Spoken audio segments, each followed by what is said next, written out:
Vamos orar. Senhor Jesus, nós te agradecemos por esta manhã, te agradecemos por cada pessoa que está aqui, te agradecemos por tua palavra e principalmente por saber que podemos pedir ajuda do teu Espírito Santo para nos revelar e também para aplicar a tua palavra, porque não é só entender, mas é também, ó Deus, de alguma maneira fazer com que essa palavra faça parte da nossa vida, da nossa visão, do propósito da nossa vida. Senhor, direciona-nos, ó Deus, na nossa geração, no nosso tempo de hoje, porque, ó Deus, nós estamos olhando para o passado para poder nos preparar para o futuro e viver o presente dentro da tua vontade.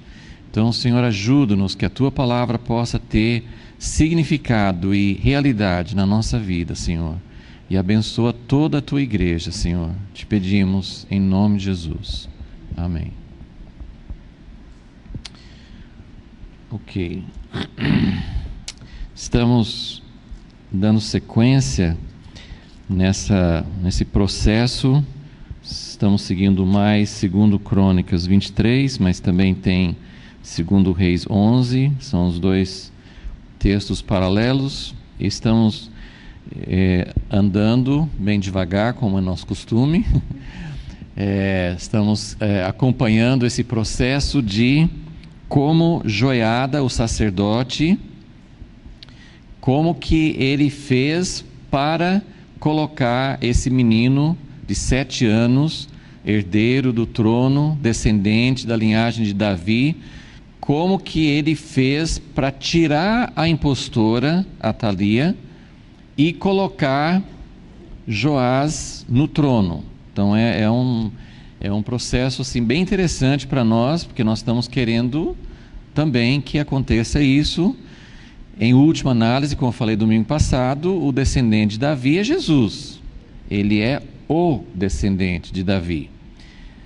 Mas até que ele chegue para assumir o seu lugar, Jesus está no trono, Jesus já venceu, Jesus já ressuscitou, Jesus ele está no comando num sentido maior, mas no sentido mais prático para nós, evidentemente ele não está no trono, porque não estaria acontecendo tudo que nós vemos acontecendo no mundo, na nossa vida, na igreja, na política, na história das nações, enfim, tantas e tantas coisas estão acontecendo que não são da vontade de Deus, e nossa grande esperança é algo que a igreja perdeu bastante a visão, porque a igreja durante muito tempo pensou mais em como fazer para se livrar do inferno e ter a garantia de uma vida eterna com Jesus. E isso faz parte da mensagem do Evangelho, isso faz parte do que Jesus veio fazer, claro que é um ponto central, né? Deus amou o mundo de tal maneira que deu seu único Filho para nos resgatar da perdição, para que nós não fôssemos condenados para sempre. Porém, o propósito de Deus é bem mais amplo, e Deus Ele pensa em você, pensa em mim individualmente, mas Deus pensa no todo. Deus tem um propósito para a humanidade toda, Deus tem um propósito para a igreja toda, Deus tem um alvo para onde toda a história caminha, e nós fomos salvos, não assim um propósito individual para mim pessoalmente, mas nós somos salvos para fazer parte de um propósito de Deus, que é restaurar a terra, trazer tudo de volta para o plano original dele. Ele fez a terra com algo em mente, ele fez o homem com algo em mente, e ele nunca perdeu isso de vista. Nós é que temos memória curta, nós que perdemos às vezes assim, nos esquecemos das coisas principais, né? Nós podemos esquecer por que nós temos família, por que nós temos filhos, por que eu vivo. A gente esquece disso continuamente. A gente sabe teoricamente, mas a gente sempre esquece, para que eu vivo? Qual que é o meu objetivo? A gente acaba colocando nossa energia, nosso foco em coisas que não são centrais, e a salvação é uma das coisas que a igreja tem perdido muito de foco. Então, isso é só para dar um pano de fundo para pensar. Nós estamos estudando aqui como que Joiada levou o filho, o descendente de Davi, ao trono. Então, e o que isso significa para nós?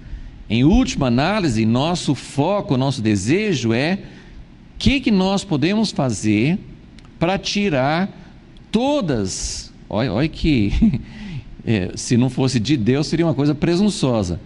Nós como igreja, nós temos um objetivo, que é tirar todos os governantes, pouca coisa, né?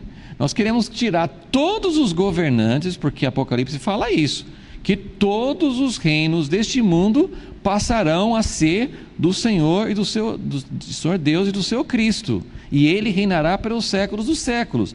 Então, todos os governantes, embora permitidos por Deus, né, a Bíblia fala que ninguém está no poder sem ser permitido por Deus.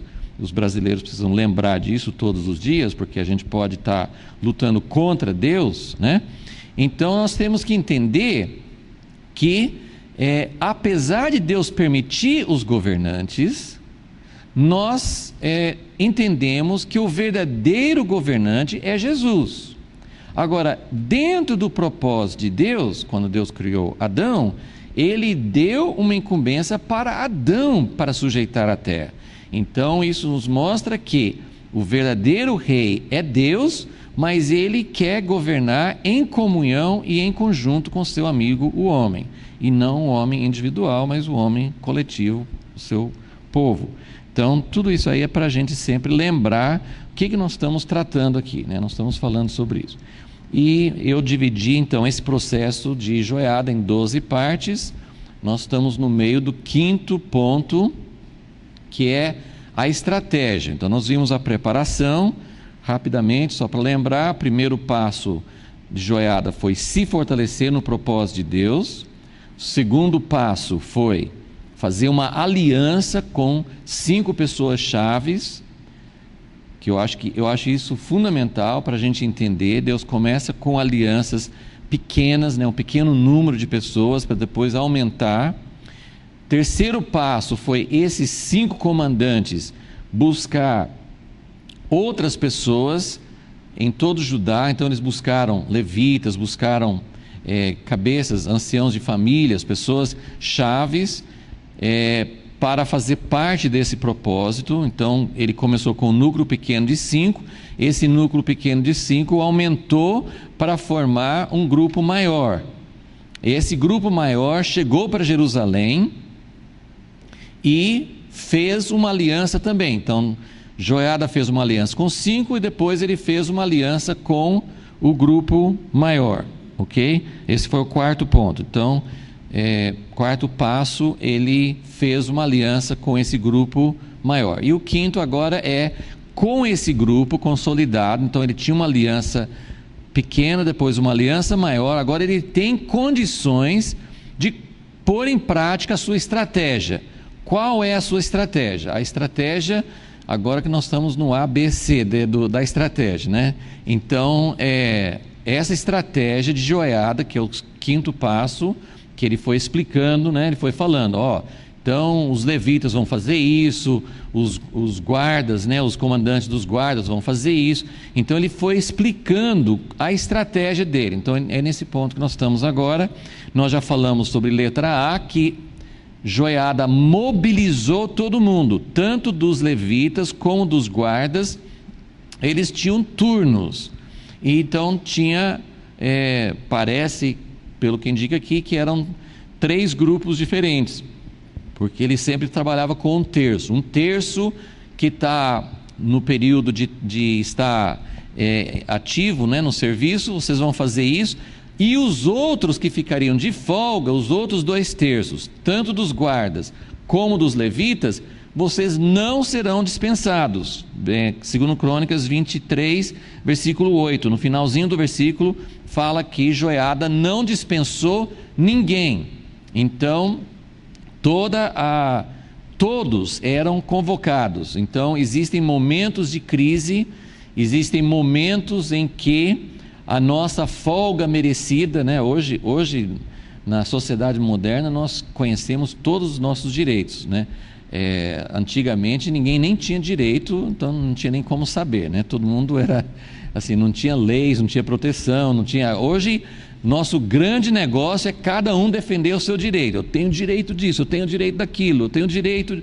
Então, o direito, todos eles tinham direito de estar de folga, né? Os 2/3, né?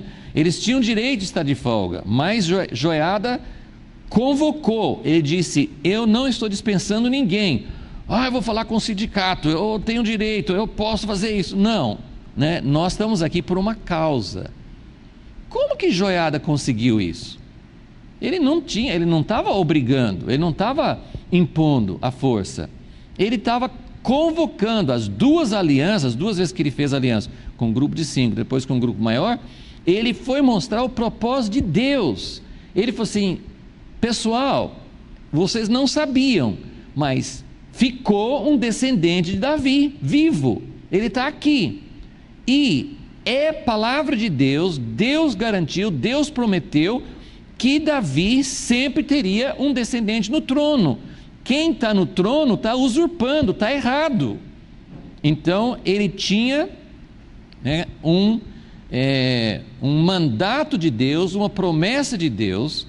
Isso, gente, é muitíssimo perigoso, porque tanto na sociedade civil como na igreja, você se levantar contra autoridades constituídas é muito perigoso. Maioria das vezes Deus não aprova. Agora, existem momentos, nós estamos vendo um momento em que Jeú foi ungido para depor toda a família que reinava em Israel. E Joiada também, ele está agindo dentro de um mandato de Deus para colocar o verdadeiro rei no trono e depor a rainha que está usurpando. Então, nos 2 casos, está havendo uma revolta, né? Um golpe, né, de Estado, né, que a gente chama, né? Está havendo um movimento para depor a autoridade. Você não pode... Tem muitas coisas na Bíblia que as pessoas citam de maneira errada. Isso aqui não é uma carta branca para haver um levante dentro da igreja e tirar o pastor.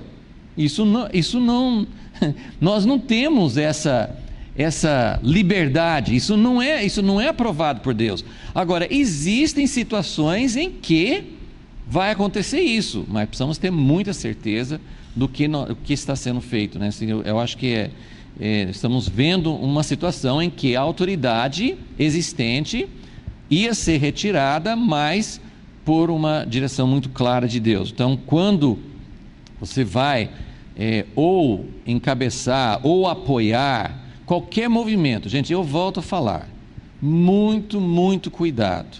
Tem muitos governantes errados, sempre houve. Os governantes da igreja, os governantes da sociedade civil, muitos governantes errados. No tempo da igreja primitiva, tinha governantes extremamente tirânicos do Império Romano. E em nenhum lugar na Bíblia fala que era para se levantar e derrubar aqueles governantes. Mas eu não estou dizendo que isso nunca pode acontecer, tanto é que nós estamos vendo aqui que existem situações em que esses governantes serão tirados por Deus. Mas como Deus é a autoridade máxima, nós temos que ter muita certeza que Deus está mandando tirar, porque do contrário, nós vamos nos encontrar lutando contra uma ordem de Deus. Então, entende o que eu estou dizendo? Isso aqui é assunto sério, na igreja, evidentemente, e na sociedade também. Tem governantes que estão fazendo tudo errado? Claro que tem. Agora, Deus deu ordem para tirar? Precisamos saber, porque senão nós podemos estar lutando contra Deus. Então, isso é só um parênteses. Ok, então, houve uma mobilização, houve uma crise que requeria a presença, a atuação de todo mundo. Então essa é a letra A da estratégia, mobilização de todos. Quem são todos? Eu falei, são 3 grupos: levitas, guardas e o povo todo, ok? Então Deus mobilizou todos. O povo não tem turno, né? Porque o povo não tinha uma função específica ali, né? Mas Deus estava convocando todos para fazer parte desse propósito. E a segunda parte, a letra B, que nós gastamos bastante tempo na aula passada, falando sobre o ponto principal da estratégia de Joiada era proteger o rei, esse menino de 7 anos. Então tudo foi feito visando isso, a proteção do rei. E eu até tinha colocado como 5º ponto, mas até a gente poderia incluir nesse segundo, na letra B, porque a estratégia de Joiada, eu tenho falado isso várias vezes, eu acho que isso, nesse caso, é muito importante, é uma das grandes diferenças entre Joiada e Jeú, são 2 processos que estavam acontecendo paralelamente. A estratégia de Joiada não era: vamos levantar um exército e vamos ao palácio e vamos pegar a Atalia. Não, essa não foi a estratégia. Esse seria o objetivo final: tem que tirar a Atalia. Se a Atalia está no trono, não consegue colocar o filho de Davi. Mas como que a Atalia seria tirada do trono? Não atacando, não indo atrás dela, colocando sim o descendente de Davi no trono. Colocando ele no trono, automaticamente a Atalia seria ameaçada e ela sairia, né? Mais ou menos como aquela estratégia do futebol, né? Você deixa o time vir atacando, e aí quando o time está toda despreparada lá atrás, você faz um contra-ataque rápido, não é isso? Não entendo muita coisa de futebol, mas eu sei que um contra-ataque é uma das estratégias principais que os times usam para chegar ao gol. Se o time está na defensiva, é difícil chegar lá. Mas se você deixa o time, você mais ou menos faz uma armadilha, você deixa o time atacar, aí eles ficam descobertos lá atrás. É muito usado na guerra também, né? Muitas vezes na Bíblia, enquanto o inimigo estava atacando, né, a estratégia do povo de Deus era ir por trás com emboscada. Quando o exército estava todo fora da cidade, eles entravam na cidade e atacavam. Então era mais ou menos essa ideia com a Atalia. Nós não estamos atacando a Atalia, nós estamos colocando Joás no trono, e quando ele está no trono, ela saiu, como nós vamos ver lá na frente, ela sai do trono, do palácio sozinha, ela sai, se torna extremamente vulnerável e pronto, ela foi deposta sem derramamento de sangue, só o sangue dela. Não houve necessidade de fazer grandes matanças. Então essa parte da estratégia de Deus em Judá é muito, muito importante. Significa na prática que nosso problema não é atacar as pessoas que estão na posição de autoridade. Nosso foco como igreja é coroar Jesus, e não só Jesus, que ele é o nosso rei, mas quais são as pessoas, isso também falei domingo passado, quais são as pessoas que representam essa continuidade. Na Igreja Católica existe uma linha que eles acreditam que até hoje há uma linha direta, que todos os padres, bispos e o Papa formam uma corrente exata desde os tempos apostólicos. Então, na primeira geração, os apóstolos receberam a incumbência de Jesus. Os apóstolos passaram essa incumbência para os próximos para outra geração, e assim sucessivamente até hoje. Então essa é uma das maneiras de entender essa sequência. Mas existe de fato, a igreja protestante, evangélica, ela entende que a sequência não é literal. Ninguém acha que é biológica, como no tempo de Davi era biológica, era descendência da linhagem de Davi. A Igreja Católica acredita numa linhagem não biológica, mas passando historicamente de um para outro. A Igreja Protestante acredita que não é passando literalmente de um para o outro, mas todas as pessoas em cada geração que fazem contato com Deus e recebem a incumbência de Deus estão automaticamente na linhagem.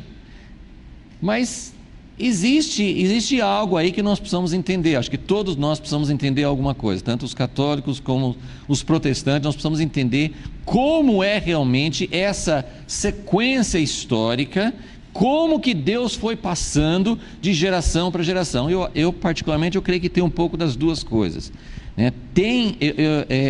nós vamos falar sobre isso daqui a pouquinho, mas tem algo que faz parte do propósito de Deus, que não é simplesmente eu me ligo a Deus, ou eu estudo a Bíblia e automaticamente eu entro na linhagem. Não, existe realmente um vínculo histórico que nós precisamos redescobrir.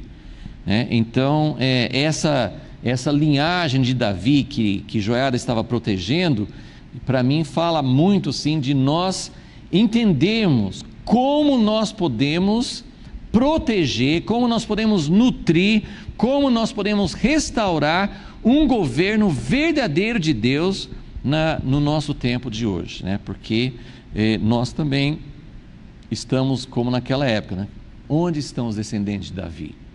Sumiram. Então nós precisamos redescobrir isso.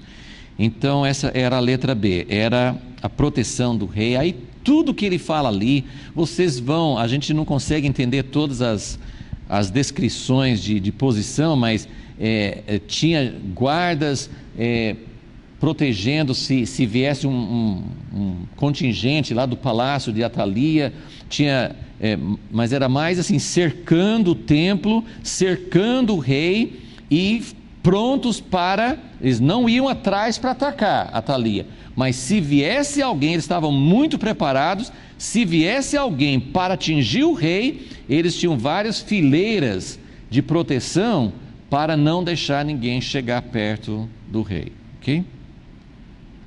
Então agora vamos para a letra C, terceira parte da estratégia. Está aqui no versículo, nós estamos em 2 Crônicas 23.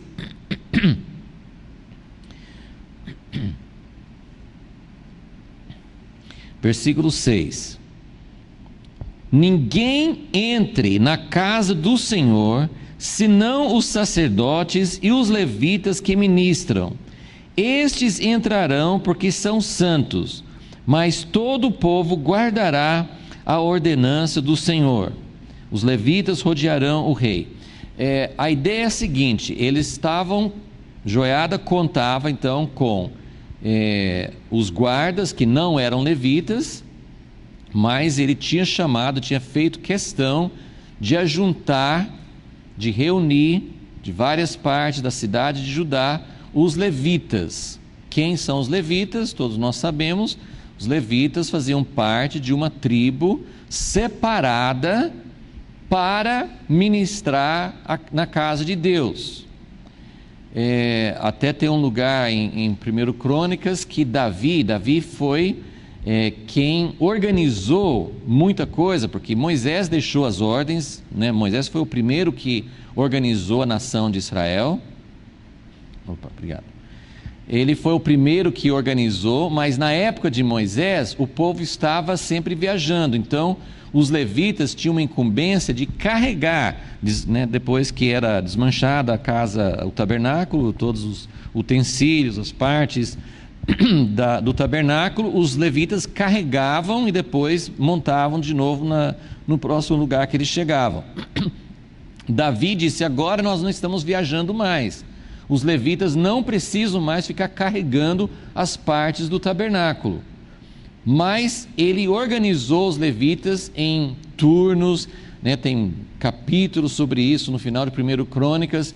Tinha os porteiros da casa de Deus, tinha aqueles que ajudavam os sacerdotes, eram auxiliares nos sacrifícios, nos serviços sagrados, tinha aqueles que ministravam em música, profecia, Então Davi organizou os levitas de uma nova maneira, porque era bem diferente a época que eles estavam vivendo da época de Moisés.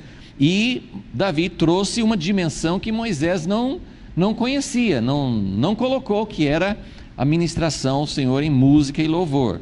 Então, tudo isso aí foi feito por Davi, e depois ele vai falar sobre isso, depois que o rei é coroado, vai falar sobre isso mais na frente. Mas os levitas, normalmente, quando a nação de Israel era convocada para ir para a guerra, os levitas não iam para a guerra, porque eles eram separados para uma outra função. Os levitas não eram soldados normalmente, mas aqui os levitas tinham que pegar em armas, eles também tinham que estar entrando nessa função. Por quê? Porque o rei estava dentro do recinto do templo, da casa de Deus, e os guardas não podiam estar, eles não eram levitas, eles não podiam estar nos lugares sagrados, né? Por isso que ele fala, ninguém entre na casa do Senhor senão os sacerdotes, os levitas, porque eles são santos. Bom, rapidamente, isso aí tem muitas ramificações, muitos desdobramentos, muitas aplicações sobre levitas e tudo. Hoje as igrejas gostam de usar essa expressão levitas para aqueles que ministram em música. Tem uma base, né, por causa do que Davi fez, né, de levar os levitas a ministrar em música. Porém, a ideia de levita não é sinônimo de músico. E infelizmente hoje tem muitos músicos que não são levitas, porque para ser levita você tem que realmente ministrar ao Senhor, não é uma exibição, não é um profissionalismo, né? E ninguém, a gente pode dizer, mas espera aí, hoje na Nova Aliança não tem esse negócio assim de uma pessoa ser santa, uma classe, um grupo de pessoas serem santas e as outras não, tem isso hoje? Na Nova Aliança não fala que todos são sacerdotes? Mas nós precisamos entender por que os levitas eram separados, qual é a aplicação disso, por que alguns podiam entrar na casa de Deus e outros não, nesse momento. Então a ideia que eu quero passar para vocês é a seguinte: todos nós, que era a vontade de Deus no início, quando Deus levou o povo para o Monte Sinai, ele também falou, quero que você seja uma nação de sacerdotes. Mas como o povo falou assim, não, a gente não quer chegar muito perto, então Deus falou assim, então eu vou separar uma tribo só. Então a ideia, vocês já devem ter ouvido isso muitas vezes, mas a ideia de ser santificado na Bíblia não é que uma pessoa é mais santa porque fez um curso teológico, porque toca um instrumento. O que faz uma pessoa ser santa? O que faz uma pessoa fazer parte hoje de um grupo chamado levitas, que pode entrar na casa de Deus, e mesmo esses guardas que estavam arriscando a vida, que também estavam se dispondo para ajudar, para defender a causa de Deus, por que os guardas não eram santos, não podiam entrar na casa de Deus? Então, qual é essa diferença hoje? E eu quero dizer o seguinte: santificar na Bíblia significa colocar à parte. Esse copo, ele é usado para água, então é santificada para água. Ou seja, eu não vou colocar uma coisa suja aqui dentro. Esse copo é separado para uma finalidade que requer higiene, que requer separação de finalidades que poderiam contaminar. E a ideia é essa: todo o povo de Deus é separado é chamado, potencialmente pode ser um sacerdote, pode ser um levita, mas nós sabemos que isso não acontece na prática. Então, exatamente as aplicações, acho que tem muita coisa para Deus revelar, eu não tenho todas as respostas, mas o que eu estou querendo dizer, assim, a terceira parte da estratégia de Joiada era: tomem cuidado com a casa de Deus.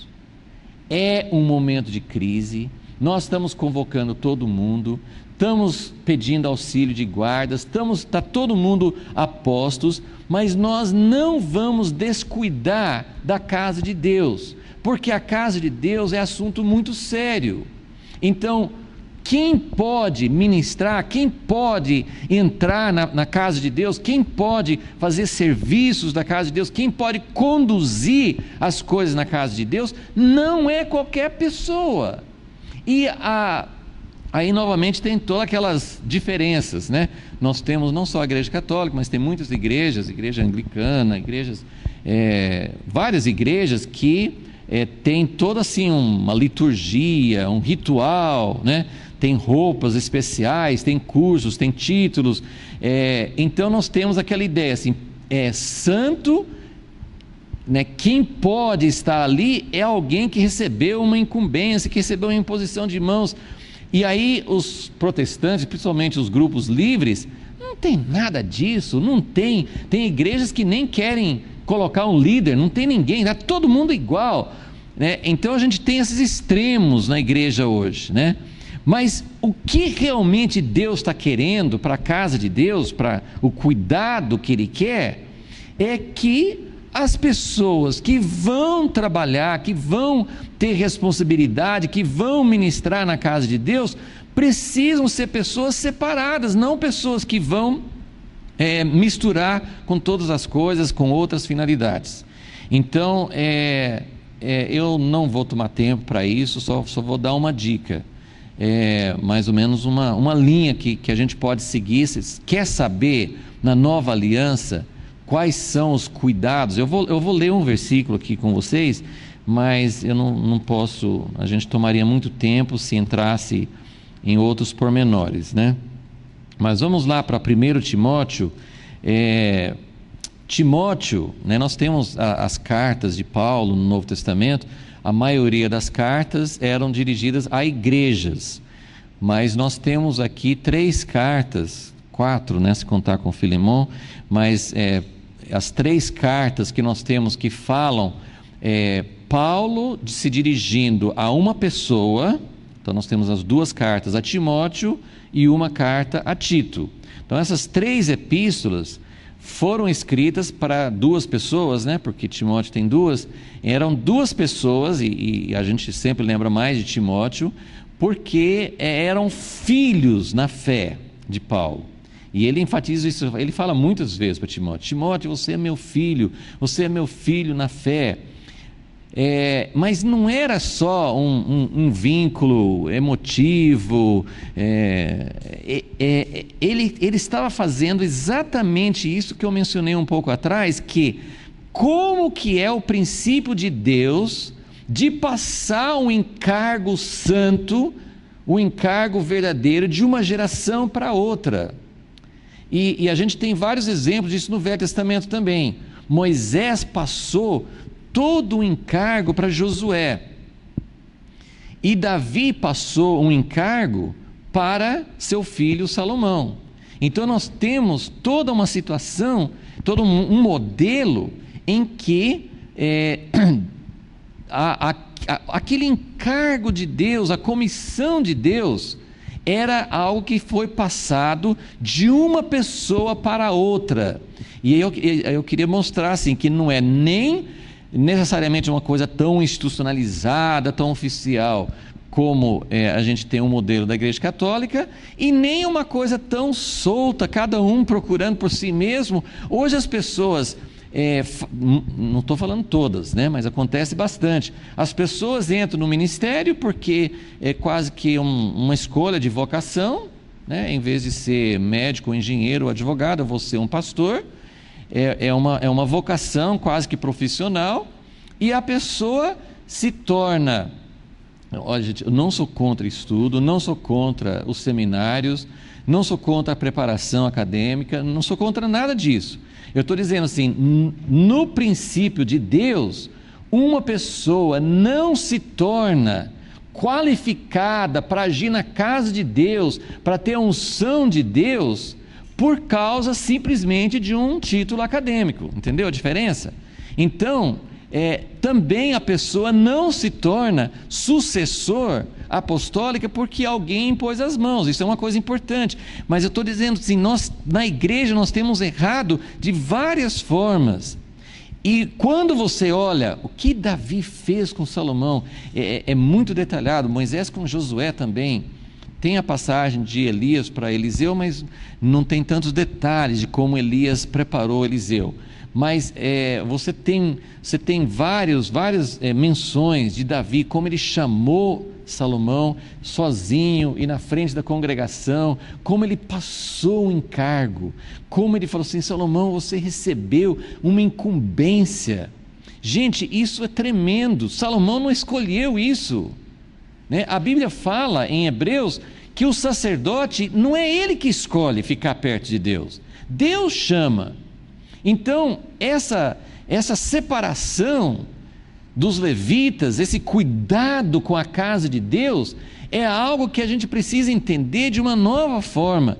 Tem aspectos geracionais que eu acho que principalmente a igreja evangélica precisa aprender muito sobre isso, porque a igreja evangélica começa igrejas novas, sem mais nem menos, coloca pessoas no ministério. Hoje tem muitas igrejas que também não ligam para seminário, para estudo, qualquer pessoa assim, isso também pode acontecer, né? Não tem uma regra sobre isso, mas o que eu estou querendo mostrar é que, biblicamente, quando alguém tem um grande chamado de Deus, como Paulo, por exemplo, no Novo Testamento, Paulo tinha uma coisa indiscutível, os 12 apóstolos tinham, porque tinham estado com Jesus, mas Paulo foi chamado, toda aquela experiência dele, ele recebeu, não só naquele caminho a Damasco, mas ele recebeu várias visitações, foi arrebatado ao terceiro céu, recebeu revelação do mistério.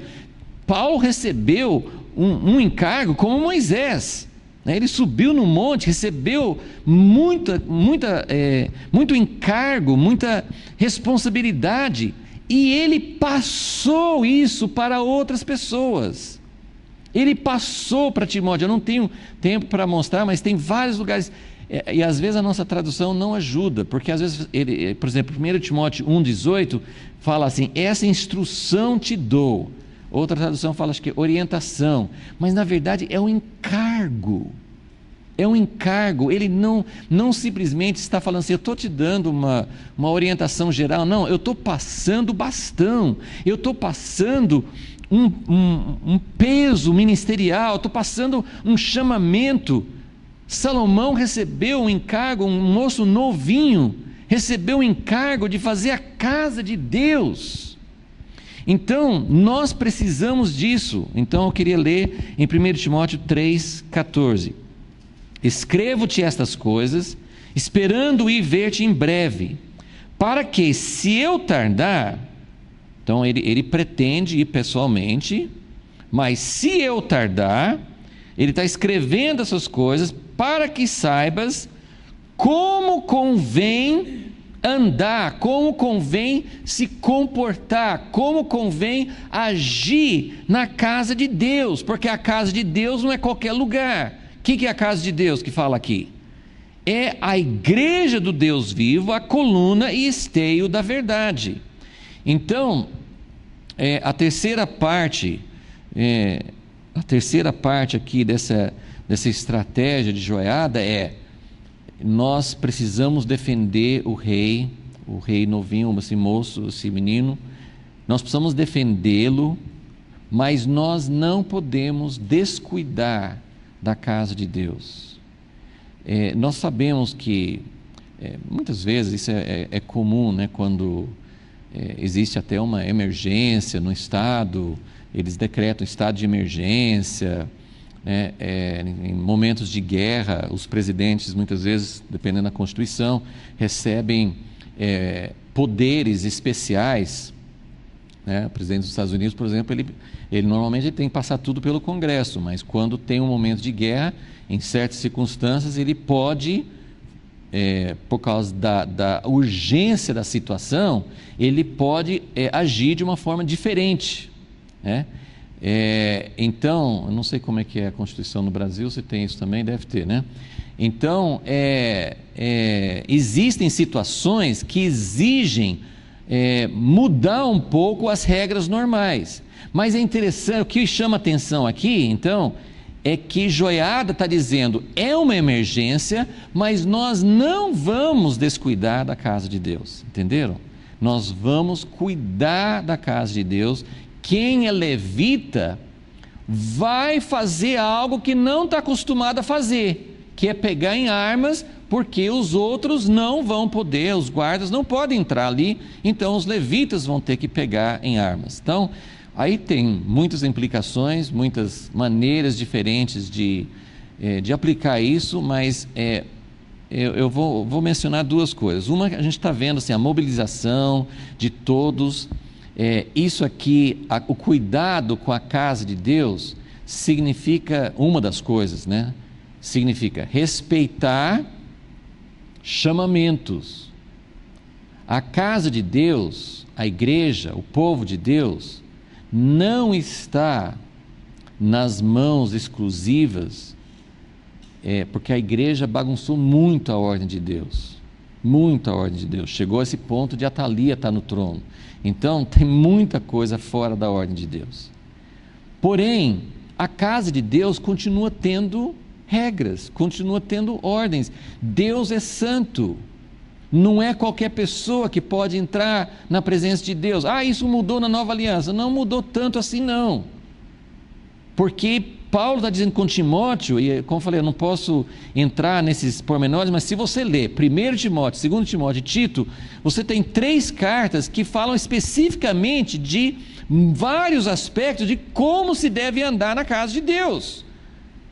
Paulo está dizendo, olha, eu estou passando para você, Timóteo, para você, Tito, eu estou passando para você o meu encargo.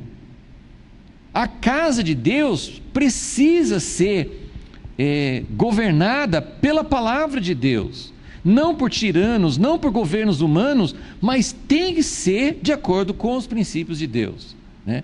Então, esse cuidado, então, um dos aspectos esse cuidado com a casa de Deus é respeitar chamamentos.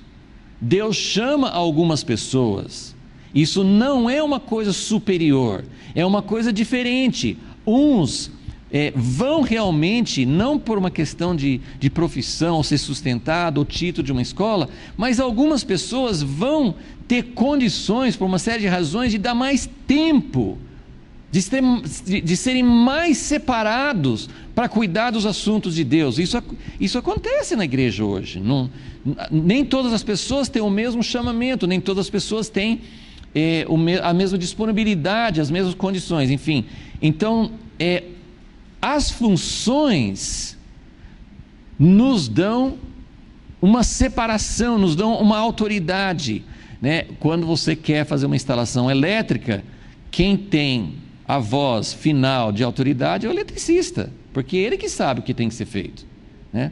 E isso acontece na casa de Deus também. Então, precisamos respeitar os chamamentos. Levita não é músico. O músico pode ser um levita e pode não ser, ok? O pregador pode ser um levita e pode não ser. Mas um levita é uma pessoa que realmente é separada, realmente está dando tempo, separando algo. Não é necessariamente tempo integral, pode ser, mas pode não ser. Não é o tempo integral que faz uma pessoa levita. Vocês entendem? Não são essas coisas exteriores, né? São chamamentos, são aspectos, são coisas que enchem a sua vida, são propósitos, são vocações que Deus dá para as pessoas. E outro aspecto do cuidado com a casa de Deus, assim, é mais ou menos ligado à primeira, que você tem que reconhecer pessoas que têm esse chamamento, que estão separados para a obra de Deus, mas também reconhecer todos os chamamentos, todas as vocações. No corpo de Cristo existem muitos dons, cada pessoa tem um chamamento. E a beleza do corpo de Cristo, a beleza da igreja no plano de Deus, a beleza do reino, é quando cada um está na sua função. Então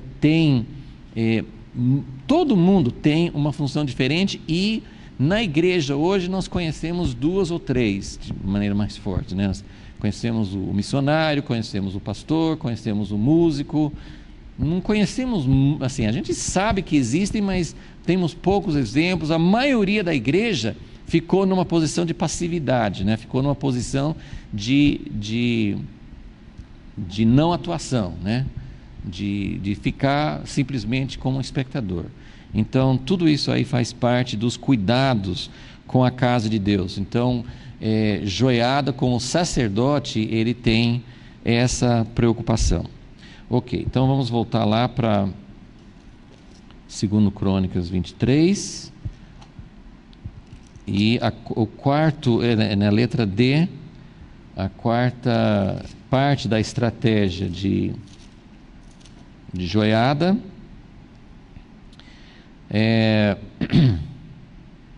está no versículo 9. Também o sacerdote Joiada entregou aos capitães de 100 as lanças, os paveses e os escudos que haviam sido do rei Davi, os quais estavam na casa de Deus. Dispôs todo o povo, cada um com as suas armas na mão, desde o lado direito até o lado esquerdo da casa, por entre o altar e a casa, ao redor do rei. Então, aqui tem como é que eles iam pegar armas? Eles não tinham armas para todo mundo, porque com toda certeza isso fazia parte do exército, do comando de Atalia. Então eles não tinham acesso. Que armas que nós vamos usar? Eles lançaram mão de algo interessante, que era quando vários reis fizeram isso, mas Davi tem várias menções que ele fez. Quando tem uma arma especial que menciona quando ele estava fugindo de Saul, que era a espada de Golias.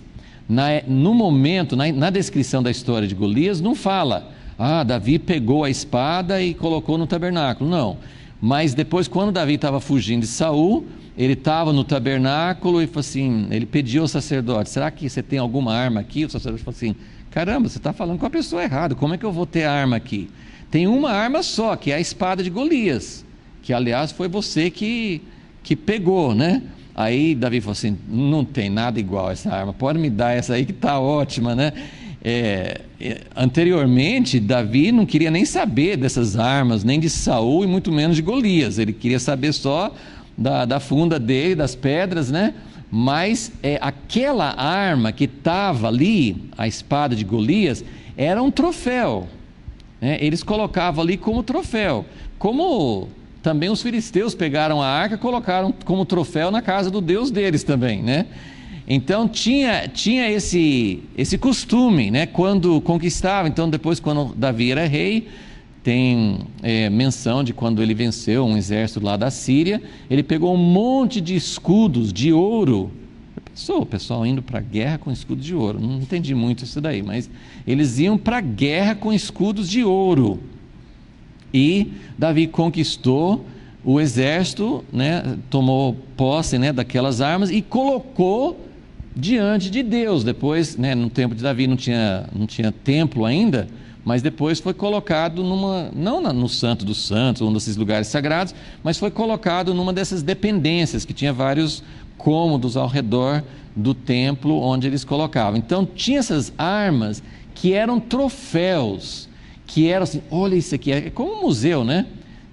Não sei quantas pessoas tinham acesso, se eles tinham costume de ir lá ver, mas se alguém fosse lá ver, esses eram, né? Isso foi quando Davi venceu a batalha contra os sírios. Olha o que ele pegou aqui. E eles pegaram essas armas, tinha lanças, tinha escudos, tinha várias armas. Ele colocou essas armas nas mãos do povo. Bom, eu sempre fico pensando, o que será que significa isso? Eu sempre quando possível, dou alguma sugestão, mas obviamente eu não estou aqui para dizer que eu sei a interpretação de tudo isso. Mas uma das coisas que eu penso é que, ao longo da história, muitas pessoas antes de nós, pode ser que não seja uma aplicação muito boa, mas é uma que me veio à mente. Davi foi um homem de guerra, ele lutou, ele conquistou grandes vitórias, e essas armas foram troféus, né? Foram demonstrações, foram provas de que ele tinha vencido, e eram coisas que ele tinha tomado realmente dos inimigos. E uma das coisas que eu penso que isso pode representar é que nós temos os pais da igreja, nós temos muitos homens ao longo da história da igreja que lutaram, que deram sangue, literalmente ou em figura, né? Houve pessoas que não deram a vida física, mas dedicaram muito tempo, sofreram. E eu acho que se você tem alguma noção do que andar com Deus e procurar algo novo, ir além daquilo que já existe por aí, isso custa caro para as pessoas. Os pioneiros, você pode ler biografias, né? Eu às vezes eu fico admirado assim, que pouca gente hoje lê biografia. A gente trabalha com livros, as biografias nossas na livraria quase não vendem, quase ninguém compra a biografia. Biografia dos grandes homens e mulheres de Deus são coisas fantásticas para a gente realmente ver. Minha vida não vai ser igual, mas eu posso aprender muita coisa. E quanto sofrimento tem, eu começo a ver várias pessoas à mente, mas né, um missionário famoso para os índios norte-americanos foi David Brainerd, né, que morreu novo, acho que ele não tinha nem 30 anos quando ele morreu, e ele era assim, ele sofria muito, ele passava noites orando, ele sofreu muito para levar a mensagem de Deus para poucas pessoas, né, para as tribos indígenas. Tem histórias famosas de Lutero, como Lutero brigava com Satanás, né? Algumas são até meio folclóricas, né, assim, mas ele conversava com Satanás. Mas não era brincadeira, essas pessoas passavam por coisas duras, né? Outros pais da igreja às vezes contam experiências, né? Então, as verdades, as conquistas, as revelações que esses homens receberam, eu estou colocando como uma possível aplicação. São os escudos de ouro que eles tomaram do inimigo com muita dor, com muito sangue, conquistaram. Não significa que tudo que Lutero falou é verdade, não significa que tudo que os famosos pais da igreja, Irineu, Cipriano, etc, Orígenes, nem todos esses homens, os escritos dele não é Bíblia, né? Não é uma coisa que você vai aceitar automaticamente. Agostinho, né? Tão falado Agostinho, tem coisas que Agostinho falou que, né, ele não tinha revelação. Alguns desses homens escreviam, não tinham computador, não tinha a facilidade que a gente tem, mas não tinha tanta distração. Eu fico admirado na quantidade que esses homens produziam. Como é que Agostinho, não sei se alguém lembra com que idade ele se converteu, porque ele não era velho, mas não era um moço novinho, né? Ele se converteu e depois da conversão ele teve condições, ele era bispo, ele era uma pessoa que tinha ocupações, ele escreveu sobre quase qualquer assunto que você... Não, será que Agostinho tinha uma opinião sobre isso? Tinha, você pode ir lá que ele tinha uma, né, escreveu. Nem todas as opiniões eram verdadeiras, mas o que eu quero dizer é que nesse momento os levitas, os guardas, as pessoas ali, eles lançaram mão de coisas do passado. Eles pegaram esses escudos, pegaram essas armas que foram tomadas por Davi e ficaram ali no templo. Então essas foram armas especiais, né, que eles usaram para poder defender o rei. Então eu mais uma vez eu estou fazendo um elo de ligação, né, porque nós podemos falar muito sobre nosso tempo de hoje, que é diferente, o século 21, a nossa sociedade. Será que a igreja hoje devia ser uma cópia da igreja de 2000 anos atrás, de 1000 anos atrás, de 500 anos atrás, de 100 anos atrás? A igreja de hoje não pode ser uma cópia. Nós precisamos achar a direção de Deus para nós hoje. Mas, em contrapartida, grandes descobertas, grandes escudos de ouro foram conquistados por esses homens no passado e nós precisamos dar atenção, ok? Então, eu tinha colocado, como eu falei, essa é a letra D, né? Que eram equipamentos, armas especiais que eles usaram, que foram coisas conquistadas do passado. E eu tinha colocado uma letra E, mas eu já falei sobre isso, que é o foco de Joiada não era tirar Atalia, era colocar Joás no trono, ok?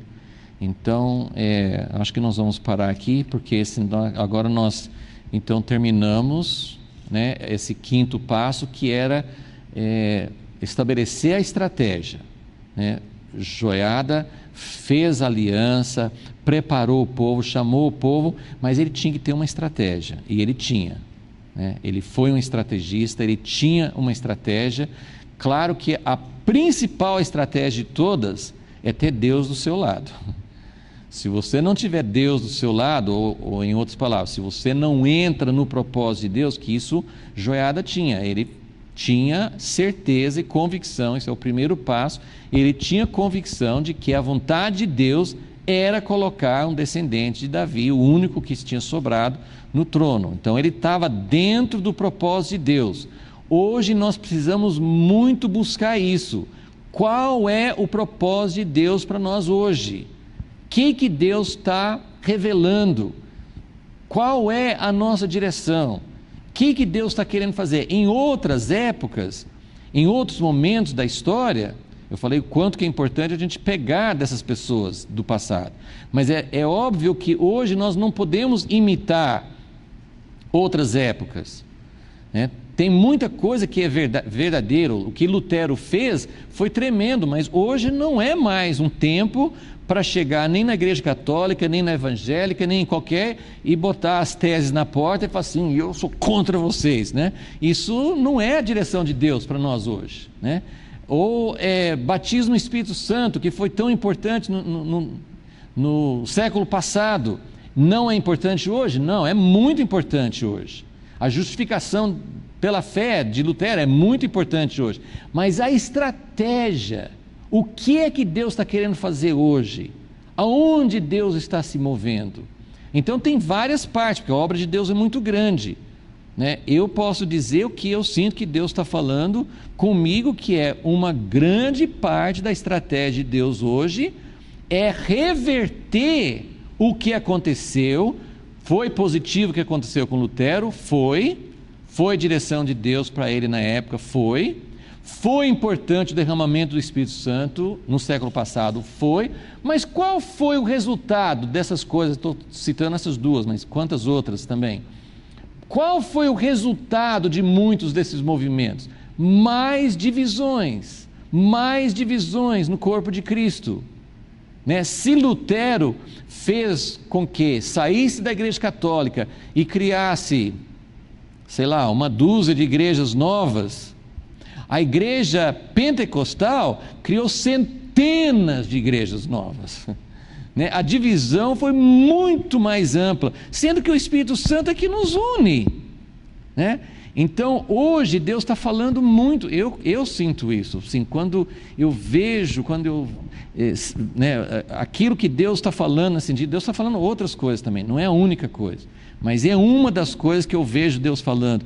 Deus está falando, é hora de voltar, de reverter os males que foram feitos no passado, as divisões que foram feitas, é hora de nos arrepender. Várias pessoas em vários lugares estão tomando iniciativas, né, de pedir perdão por coisas no passado. Esses dias mesmo eu não sabia que tinha acontecido isso, mas na terceira conferência mundial de Lausanne, um grupo de brasileiros, foi lá na África do Sul, um grupo de brasileiros pediu perdão aos africanos pelos males da escravidão. Olha que coisa tremenda. Tem várias iniciativas de pedir perdão aos índios, nos Estados Unidos, em outros lugares, pelo que foi feito por gerações passadas. Então é hora dessas feridas serem curadas, é hora da grande ferida entre judeus e gentios ser resolvida assim. Então essa é uma das coisas. A gente precisa saber o que Deus está falando para a gente poder, como Joiada, começar a buscar uma estratégia e entender o que Deus está falando e aonde nós podemos entrar, não com um projeto nosso. Porque, gente, é muito óbvio, eu sempre falo isso, mas vou falar de novo. O negócio na obra de Deus Deus não é um grande incentivador de iniciativas privadas. Então Deus faz assim, aí a gente chega assim: Deus, eu inventei um projeto novo, o senhor não quer abençoar? Olha só como eu fui criativo, eu vou começar um novo tipo de igreja. Que vai ser muito bom. Gente, a gente precisa entender que Deus, Ele tem um projeto, Ele tem muitos aspectos nesse projeto, mas Deus tem um plano. Ele não está chamando a gente para chegar para Ele e falar assim: ó Deus, eu fui muito criativo, né? Como na faculdade você tem que fazer uma tese, né? Eu estava falando com uma pessoa que está fazendo doutorado na área teológica, né? E ele estava comentando assim que todas as coisas, né? Em todas as áreas é assim: você tem que escrever uma tese sobre algo que ninguém escreveu. Falei assim: gente, vai ficar muito difícil daqui a uns tempos. Já escreveram sobre tudo, né? Já fizeram teses sobre cada livro da Bíblia, sobre cada capítulo da Bíblia, sobre cada ideia que você nunca imaginou, mas o pessoal continua achando coisas que ninguém escreveu, né? Mas eu estou fazendo a comparação de dizer: Deus não está querendo que a gente, hoje na nossa geração, que a gente invente uma coisa nova. Ele não está querendo que a gente invente nada. Ele está querendo que a gente entre no projeto dele. Ele tem um projeto. Joiada não pensou: puxa, eu preciso descobrir uma coisa nova para dar à minha vida. Não, ele falou assim: tem algo aqui que é uma promessa antiga de Deus para Davi, que está sendo perdida, e eu vou dar minha vida para que esse descendente de Davi possa ser colocado realmente no trono. Não é um grande propósito para nós ver Jesus voltar, cooperar para o retorno dele, e enquanto ele não vem, porque tem muita coisa que precisa ser feita antes, nós buscarmos a Deus para que as pessoas que representam o governo de Deus, para que as pessoas que representam a unidade de Deus, para que as pessoas que representam os interesses de Deus na terra possam ser nutridas, preparadas, colocadas no trono, no seu lugar certo, cada um no seu lugar certo, para que os propósitos de Deus se cumpram. Senhor Deus, com certeza ainda estamos enxergando muito mal, muito pouco daquilo que o Senhor quer fazer, mas de alguma maneira, Senhor, olha para nós nesse pequeno tempo que nós temos separado aos domingos para poder estudar a Tua Palavra. Ó Deus, nosso interesse não é informação em si, nosso interesse não é apenas saber mais coisas, nosso interesse não é ter capacidade de prever o futuro, nosso interesse é realmente fazer parte de algo que o Senhor está desejando fazer, porque, ó Deus, o Senhor, que é o Deus Todo-Poderoso, poderia fazer tudo sozinho. O Senhor resolveu fazer junto conosco, e como o Senhor tem sofrido por causa disso, da nossa limitação, da nossa falta de visão, da nossa capacidade de estragar as coisas que o Senhor quer fazer. Mas, ó Deus, nós cremos que o Senhor sempre levantava pessoas, nações, povo. Ó Deus, o Senhor nunca ficou sem recursos. O Senhor achava um Joiada, o Senhor achava alguém que se interessava pelo teu propósito. Ó Deus, encontre hoje, encontre em nós, se for possível, Jesus, encontre em nós o coração de Joiada, a disposição de dedicar a vida para isso, a disposição de dar tudo que nós temos, nossos talentos, de entrar na função que o Senhor nos deu. O Senhor deu para cada pessoa aqui um talento, um dom, um chamamento, uma parte nessa grande estratégia. O Senhor tem lugar para levitas, o Senhor tem lugar para os guardas, o Senhor tem lugar para todo o povo, o Senhor tem algo importante para cada um de nós, mas todos estavam com um só objetivo em vista: colocar Joás no trono. Ó Deus, nós queremos colocar o Senhor no trono, queremos, ó Deus, que o Senhor esteja conosco, Senhor, ó Deus, que nós possamos estar contigo. Esse é o nosso desejo, a nossa oração, em nome de Jesus. Amém.